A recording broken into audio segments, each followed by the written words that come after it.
खुलुमबाय आं सिबिरानि ब्रह्म गोजोन फुंबिलिनि बयनिसिमबो गाहाम हामलायनायखौ जासिहरनाय थाबाय नोंथांमोननि थाखाय आं माखासे खौरां लानानै फैबावबाय अन्नानै भिडिअखौ जोबजासिम नायलांदो। हादरनि राजथावनि दिल्लीआव मैयानि सानाव गिख्रंथाव बमा बेरनाय जाथाय जादों जायजों थैनायनि सुबुं अनजिमाया बांनानै 13 जाबाय। जोखोम जानाया 214नि बांसिन। लाल किल्लानि साखाथियाव जादों मैयानि सानाव बेलासे 6:02 जादों। रेड फर्ट मेट्र' स्टेशननि साखाथियाव हुन्डाइ i20 गारिया लासै खारबोदोंमोन बेनि उनाव ट्राफिक सिगनेलाव लाखिफैदों बेनि उनावनो बमा बेरदों। गारिनि सिङाव सुबुंफोरबो दंमोन। बे बम बेरनायजों सुबुंफ्रा थैनो गोनां जादों लोगोसे खाथि खाला थानाय गारिफ्राबो थेर बेथेर जाजोबदों आरो सुबुंफोरा जिउ खोमानो गोनां जादों। दिल्ली पुलिस आरो 2 फायार इन्जिना थांनानै अर खोमोरनायनि हाबाखौ मावहैदों। ओजोंहाय डग स्क्वाडाबो थांनानै संदाननायनि हाबाखौ मावहैदों। दिल्ली पुलिस स्पेशियेल सेल आरो एन्टि टेरर स्क्वाडाबो थांनानै संदाननाय हाबाखौ मावहैदों। मख'नो गोनांदि बे बेफ्रुनाय जाथाय जानायनि एसे सिगां जम्मु एन्ड काश्मीर पुलिसआ हारियाना फरिदाबादनि गंनै थाग्रा न'निफ्राय सिग्रोमनानै फ्राय 3,000 केजि बेफ्रुग्रा हमनो हादोंमोन जाय बेफ्रुग्राजों गोख्रों बमा बा गिख्रंथाव बमा बानायनाय जायो। बेनि उनावनो बे बेफ्रुनाय जाथाया जादों। उदखारि गाग्लोबनाय जानो हागौ होननानै बेखौ सन्देह खालामनाय जादों। जाथायखौ नुनाय सुबुंफ्रा फोरमायथिनाय बायदिब्ला बमा बेरनाय लोगो लोगोनो गारिया थुख्रा थुख्रि जानायजों लोगोसे सुबुंनि देहायाबो थुख्रा थुख्रि जानानै जेराव मेरावनो गोग्लैदों। मख'नो गोनांदि पुलिसा संदाननानै दा i20 गारिनि गोजाम बिगोमाखौ हमनो हाबाय। नाथाय बे गारिखौ साफानि उनाव साफा बिगोमाफ्रा गुबुन गुबुन बिगोमानो फानलांदोंमोन। दा गुबै बिगोमाखौ हमनो हाबाय आरो बे बिगोमाया सोरनो बे गारिखौ फाननायमोन बेफोरखौ संदाननाय हाबाखौ मावगासिनो दङ। मिरुनि नखर मन्त्रि अमित शाह बिथाङा जाथायथिलियाव थांनानै खौरां लाहैदों आरो जाथायजों जोखोम जानांनाय सुबुंफोरखौबो देहा फाहामसालियाव थांनानै खौरां लाहैदों।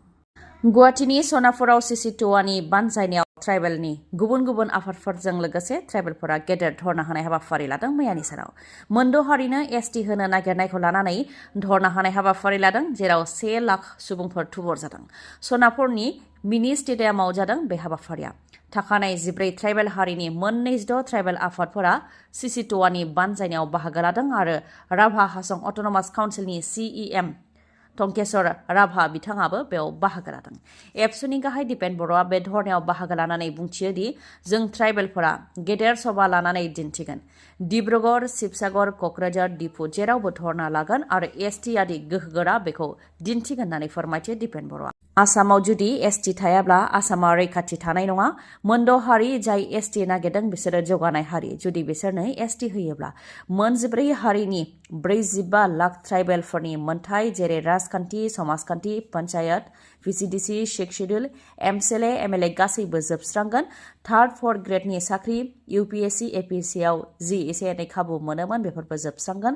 थाखानाय 45 लाख ट्राइबेलफोरनि अनगायै 1,50,00,000 लाख सुबुंफोरनो ST होयोब्ला थाखानाय STफ्रा गोमालांगोन होननानैबो फोरमायथियो दिपेन बर'आ। जायनाखि आसाम बिधान सभायाव 22 ट्राइबेल MLA दङ, 4 मन्त्रि, स्पिकार, डिपुटि स्पिकार दङ। बिथांमोनहा 25 नभेम्बराव मा बिफाव लागोन बेखौ नुनो मोनगोन। गिबियाव बिथांमोनहा ट्राइबेल बेनि उनावसो MLA मन्त्रि होननानैबो बुंथियो दिपेन बर'आ। आरो मोनद' हारिनो ST होनो थाखाय 2019 मायथाइयाव रायजो सभायाव आयेन बेरेखायै जाय बिलखौ टेबोलाव लांदोंमोन बेखौ जाहाथे बोखारफिनो बेनि थाखाय बुंथियो दिपेन बर'आ। नङाब्ला सुप्रिम कर्टसिमबो थांनो थाखाय बुंथियो बिथाङा। बेनि अनगायैबो राभा हासं अट'नमास काउन्सिलनि CEM बिथाङा बे धर्ना होनाय हाबाफारियाव बाहागो लाफैनाय बायदि जाहाथे गासैबो सिक्स शेड्युल काउन्सिल आरो अट'नमास काउन्सिलनि दैदेनगिरिफ्रा मोनद' हारिनो ST होनायनि हेंथायै ओंखारबोयो बा ओंखारबोनो थाखाय साहस खालामो बेनि थाखायबो खावलायो दिपेन बर'आ। मानोना ST जानायनि थाखायसो जोङो सिक्स शेड्युल आरो अट'नमास काउन्सिलखौ मोननो हादों होननानैबो बुंथियो दिपेन बर'आ। क'क्राझार मिउनिसिपेल बर्डखौ गोदानै दानाय जाबाय। आर्बान डेभेलपमेन्ट डिपार्टमेन्टनिफ्राय बेखौ फोसावनानै होबाय। बिष्णु नार्जारिनो चेयारमेननि बिबानखौ होनाय जाबाय। अरुप घोष बिथांनो भाइस चेयारमेननि बिबानखौ होनाय जाबाय। जयदीप साहानो वार्ड कमिशनारनि बिबानखौ होनाय जाबाय। बेबायदिनो गासै 20 सोद्रोमानो बिबानखौ होनाय जाबाय।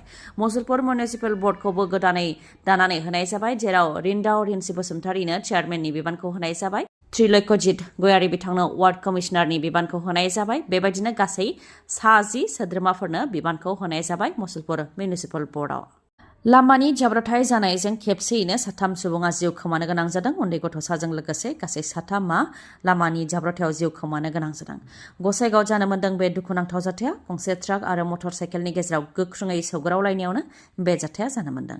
गसाइगावनि 27 नं राजा लामा पेरिपुराव जानो मोन्दों बे जाथाया। जाथायजों जिउ खोमानांनाय 3 सुबुंफोरनि मुङा फारियै जितेन सरेन 35 बोसोर बैसोनि, हासिना सरेन 5 बोसोर बैसोनि आरो दिबेर सरेन 40 बोसोर बैसोनि। कसुगाव बाजाराव थांनानै न'फारसे मटर साइकेलजों फैफिनबाय थानाय समावनो गंसे ट्राकजों गोख्रोङै सौग्रावलायदों जायजों बे जाथायाव 3बो जिउ खोमानो गोनां जादों। बिथांमोनहा इस्लामपुर गामिनि थागिबिमोन।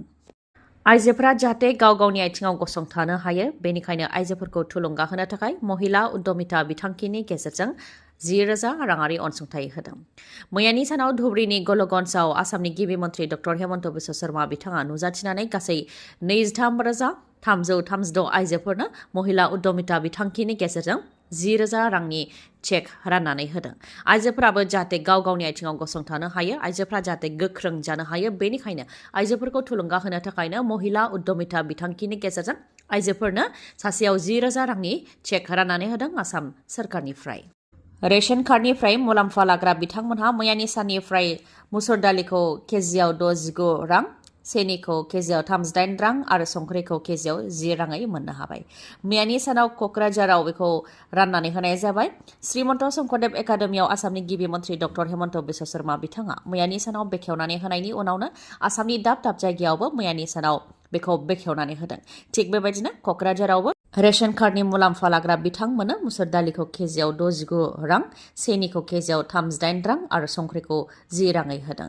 आसामनि दाब दाब जायगायावनो बेखौ राननानै होनाय जादों। मैयानि सानाव अन्ना सेवा दिवस बे सानखौ फालिनानै बा बे सानजों लोब्बा लाखिनानैनो श्रीमन्त शंकरदेव एकाडेमिनिफ्राय आसामनि गिबि मन्थ्रि डक्टर हेमन्त बिश्व शर्मा बिथाङा बेखौ बेखेवनानै होदों आरो आसामनि दाब दाब जायगायावनो राननानैबो होदों। खुलुमबाय लोगोफोर, नोंथांमोननो आं मोनसे मोजां खोथा फोरमायनो सानदों।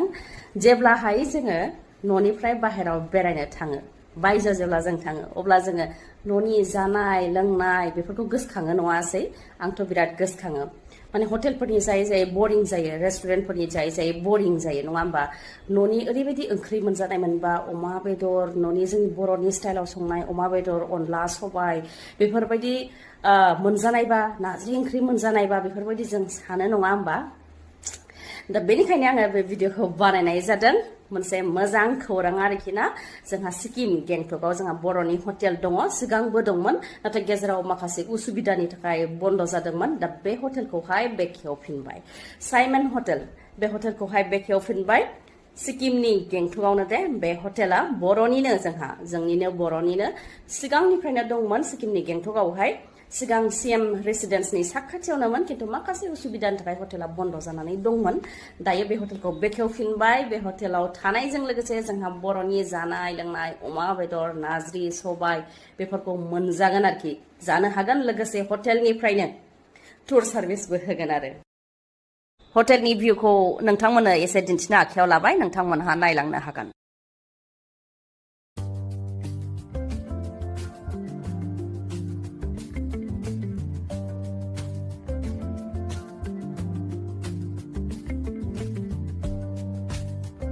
साइमन हटेला सिगां CM रेसिडेन्सनि साखाथियावनोमोन। दा बेखौ सोलायनानै अल इन्डिया रेडिअ क्वार्टारनि साखाथियाव लांनाय जाबाय। लाल बाजार ट्राफिक पइन्टनि साखाथियावनो 3 मिनिटनि जानथायावनो बे बर'नि हटेलखौहाय नोंथांमोनहा मोननो हागोन। सिक्किम जायगायाथ' ओरैबायदि समायनायखा, आंबो सिगाङाव थांखांबाय आरो आंबो बे साइमन हटेलावनो, जोंनि बर'नि हटेलावनो थादोंमोन। नोंथांमोनहाबो जुदि सिक्किमाव थांनायनि प्लान खालामदोंबा बे बर'नि हटेल साइमन हटेलावनो थानो हागोन। फोनांजाबनो थाखाय जानबुं नाम्बारा 7501510292 नङाबा 7896571045 7501292996। गिबियावनो बयखौबो आंनि गोसो गोरबोनिफ्राय खुलुमनाय जासिहरनाय जाबाय। आं नोंथांमोननो बेखौनो फोरमायनो लायो दि जोंनि साइमन हटेलावहाय जानायजों लोगोसे थानाय, बेनिफ्राय गासै ट्रिपखौबो जोंनो हेन्डेलियानि सार्भिस खालामनाय जायो। बे होखानाय नाम्बाराव नोंथांमोना फन खालामनानै जायखिजाया समावनो नोंथांमोननि रोंगौथिखौ मिथिना लानो थाखाय जों रायज्लायनो हागोन। आं बेखिनिखौनो नोंथांमोननो फोरमायनानै गोजोन्थों। मोजां जोङो सिक्किम बेरायफैदोंमोन। जोङो नाथुला थांबाय, सांगु लेक थांबाय, बायदिसिना बुस्थु नायहैबाय जोङो। नायनानै फैखांनायनि उनाव जोङो दा गेंटकआव दङ। दा बाजैनि हटेलाव जोङो जाफैदों, बर' हटेल। बेखायनो बड'लेण्डनि गासैबो रायजो राजाफ्रा जुदि सिक्किम फैयोब्ला नैबे बाजैनि हटेलाव फैनानै जाफैबानो जाबाय। अमा नारजि, सबायजों दाउजों आरो बेजों लोगोसे बायदि रोखोमनि माने बर'नि आइटेमफोर मोनो आरो। बेखायनो जों बिराद मोजां मोनदों। माने ओंखामा जों दस्राखौ जायै माने मोजां मोनथारलामोन। दा मोनजानानै बिराद गोजोननाय मोनबाय आरो। Thank you. Welcome.